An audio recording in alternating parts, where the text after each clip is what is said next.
नमस्ते। HSSC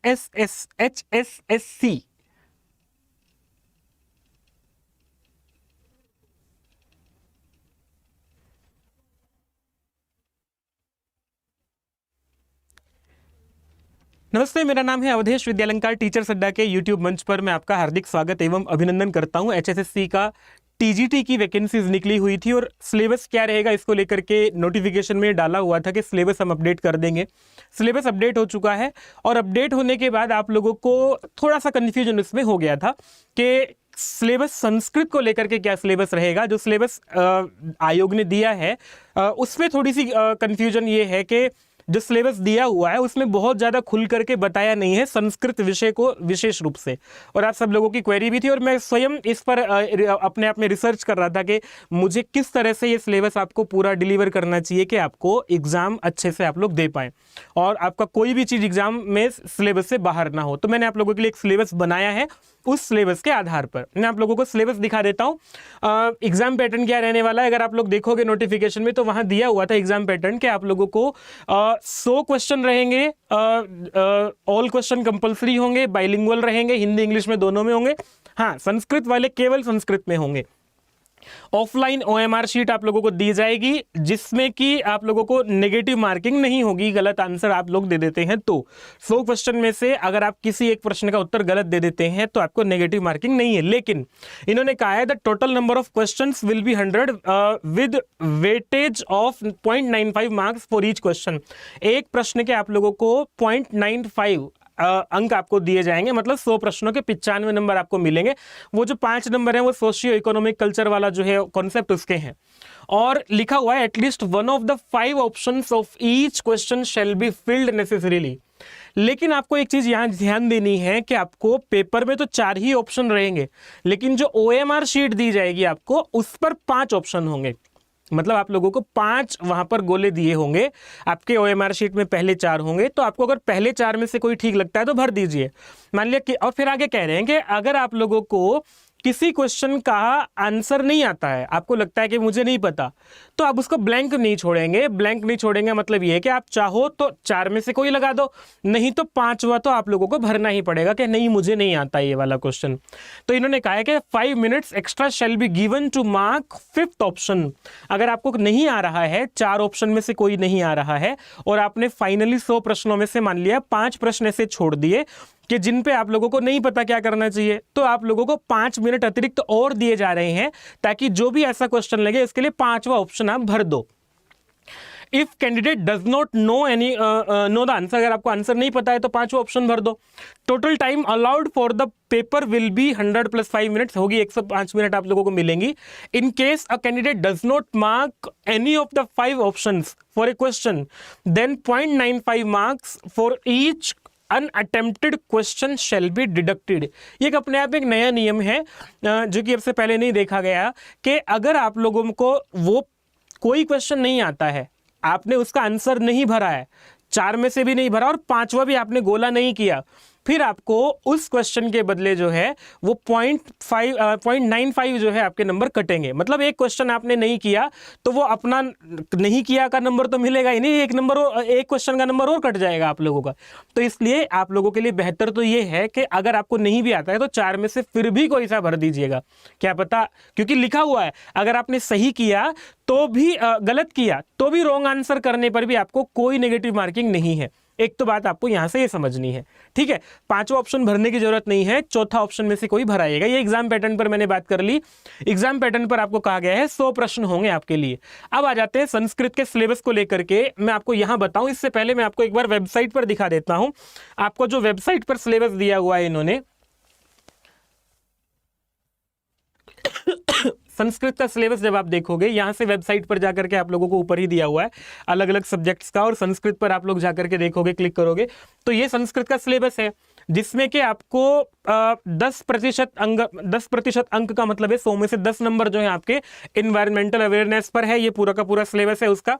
और उसके बाद आप लोगों को 20 नंबर जो है हरियाणा जीके और वेलफेयर स्कीम हरियाणा पर है, और 5 नंबर जो है आप लोगों के रोड सेफ्टी पर है, 15 नंबर आपके perspective on education and leadership पर है।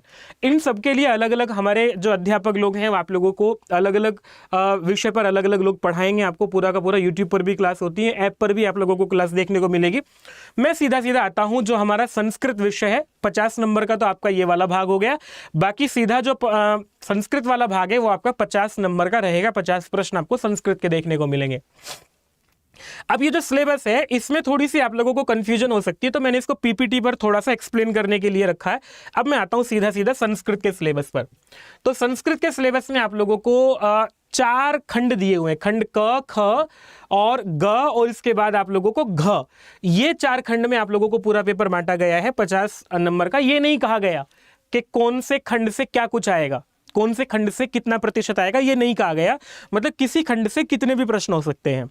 अब आते हैं पहले वाला जो खंड आपका दिया हुआ है, अपठित अवबोधनम। अपठित अवबोधनम का मतलब ये हुआ आप लोगों को कोई गद्यांश या कोई पद्यांश दे करके आप लोगों को उसके आधार पर प्रश्न पूछे जाएंगे।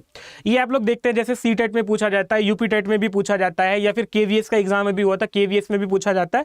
ये बहुत बड़ा विषय नहीं है। जो आप लोगों की 6 से लेकर के 10th तक की या 12th तक की पुस्तकें हैं, उनमें जो चैप्टर्स आए हुए हैं बहुत ज़्यादा उनसे ले लेते हैं। या फिर सीटेट के एग्जाम अगर आप लोग देख लोगे, प्रीवियस ईयर पेपर जितने हैं उनमें जो गद्यांश आते हैं ज्यों का त्यों वही पूछा जाएगा।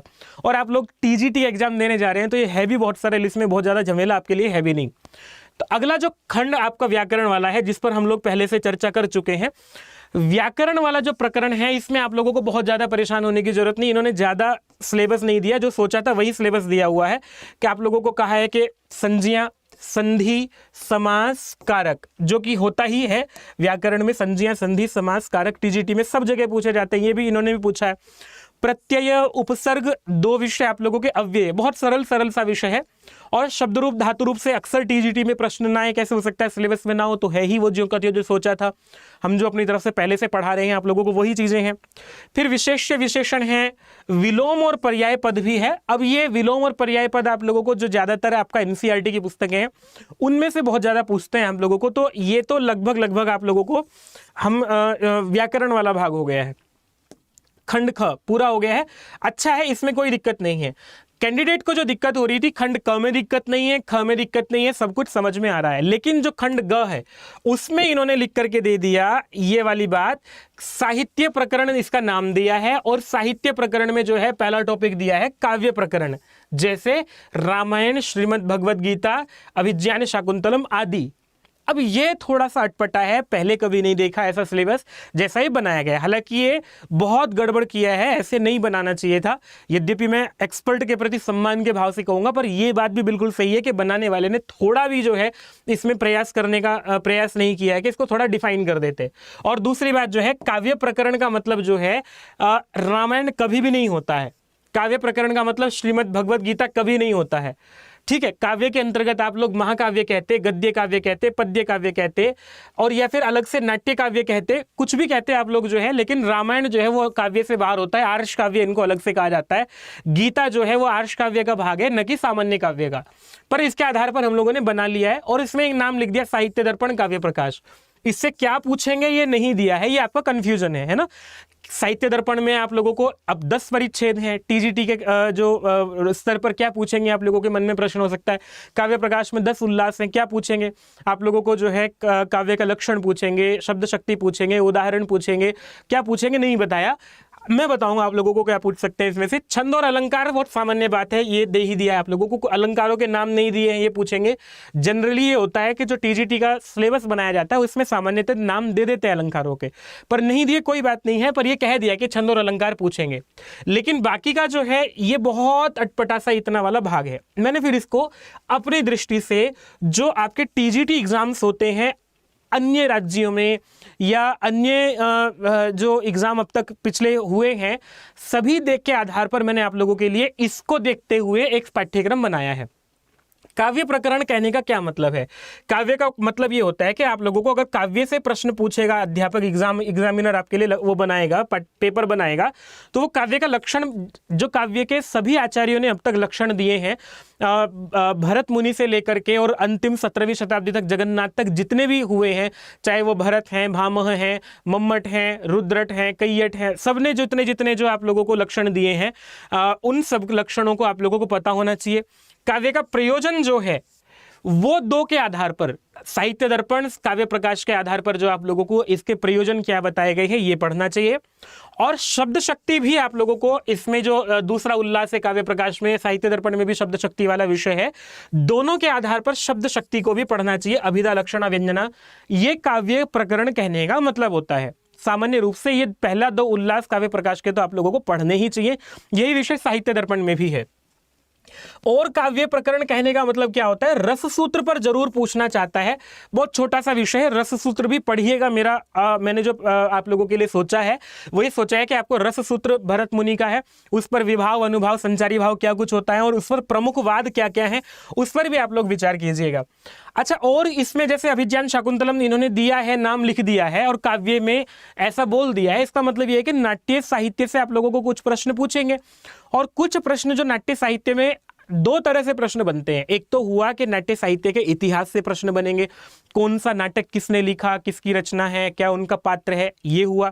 दूसरी बात जो है, नाटक में प्रयोग होने वाली जो पारिभाषिक शब्दावली है, कंचुकी कौन होता है, सूत्रधार कौन होता है, विष्कंभक क्या होता है, प्रवेशक क्या होता है, ये प्रश्न भी मेरी दृष्टि में बनता है अगर आपको अभिज्ञान शाकुंतलम दिया है तो मैंने इसीलिए दे दिया। नाटक में प्रयोग होने वाली जो पारिभाषिक शब्दावली है उससे भी आप लोगों को प्रश्न बन सकते हैं। यहाँ पर छंद इन्होंने दे ही दिया है, वैदिक और लौकिक। अलंकारों के मैंने नाम भी खोल दिए हैं जो बहुधा पूछे जाते हैं, जो उत्तर प्रदेश में पूछा जाता है, जो यूपी में पूछा जाता है। लगभग आप लोगों को इन्हीं से ही प्रश्न बनते हैं। केंद्रीय विद्यालय में भी केंद्रीय विद्यालय में ये विषय नहीं था, बाकी आप लोगों को इनसे प्रश्न बनते हैं। अनुप्रास, यमक, श्लेष, उपमा, रूपक, उत्प्रेक्षा, संदेह, भ्रांतिमान, अतिशयोक्ति, स्वभावोक्ति और विरोधाभास, परिसंख्या, ये आप लोगों को अलंकार पढ़ने चाहिए। इतनी बात हो गई। खंड ग के अंतर्गत ये और क्या विषय मैंने इस पर बनाया है आप लोगों के लिए। एक प्रश्न जो बनेगा निश्चित रूप से, अगर आप लोगों को काव्य प्रकरण कह दिया तो काव्य का विभाजन हमारा जो है वो गद्य साहित्य, पद्य साहित्य, नाट्य साहित्य, चंपू जो है हमारा वो, इसके आधार पर जो है गद्य काव्य, खंड काव्य, महाकाव्य, नाट्य काव्य, चंपू काव्य, इन सब का सामान्य उद्भव और विकास का सामान्य परिचय आप लोगों को होना चाहिए। मतलब एक बहुत छोटा सा विषय है, हालांकि विस्तृत भी है, पर इसको संक्षेप करके अगर आप पढ़ना चाहो तो आरंभ से लेकर के और अंतिम तक जो हमारे स्नातक स्तर पर आप लोग पढ़ते भी हैं, जैसे कपिल देव द्विवेदी की पुस्तक से पढ़ते हैं, या फिर आप लोग जो हैं संस्कृत साहित्य का इतिहास कोई भी पढ़ लें, उसमें से आप लोगों को ये सब विषय भी दिख जाता है। तो इनका एक सामान्य परिचय आप लोगों को पता होना चाहिए। कौन सा कवि कब हुआ, उसने क्या रचना की और उस रचना की क्या विशेषता, ये आप लोगों को पता होना चाहिए। और क्या मुझे लगता है इसमें से आप लोगों को, जैसे पिछले ये जो इन्होंने दिया है कि अभिज्ञान शाकुंतलम आदि करके दे दिया, अब आदि का मतलब ये है कि यहाँ से शुरुआत होती है, तो मैंने इसके आधार पर आप लोगों को कुछ प्रमुख जो विभाजन किया है काव्य साहित्य का। गद्य पद्य में से आप लोगों को जो पढ़ना चाहिए वो पढ़ना चाहिए। सामान्य रूप से कादम्बरी ग्रेजुएशन लेवल पर पूछी ही जाती है। और अगर आप लोग हरियाणा के जो एग्जाम पहले हुए हैं, पीजीटी का एग्जाम मैंने जैसे देखा था, उसमें प्रश्न बने हैं कादम्बरी से लेकर के रघुवंश से पूछने का प्रयास करते हैं, प्रथम सर्ग से। किरातार्जुनीयम का एक सामान्य जो है वो आप लोगों को परिचय पता हो प्रथम सर्ग का, बल्कि मैं तो कहूँगा मूल भी पढ़ना चाहिए। समय रहेगा तो आप लोगों को इसको मूल भी पढ़ना चाहिए। मेघदूत से पूरा पढ़ने की आवश्यकता नहीं होगी, अगर सूक्तियाँ पढ़ लेंगे तो मेरी दृष्टि ये कहती है, मुझे ऐसा लगता है, ठीक है, कि इससे आपका काम बन जाएगा सूक्तियों से मेघदूत, क्योंकि मेघदूत पढ़ने में आप लोगों को समय भी लग सकता है, 121 श्लोक है।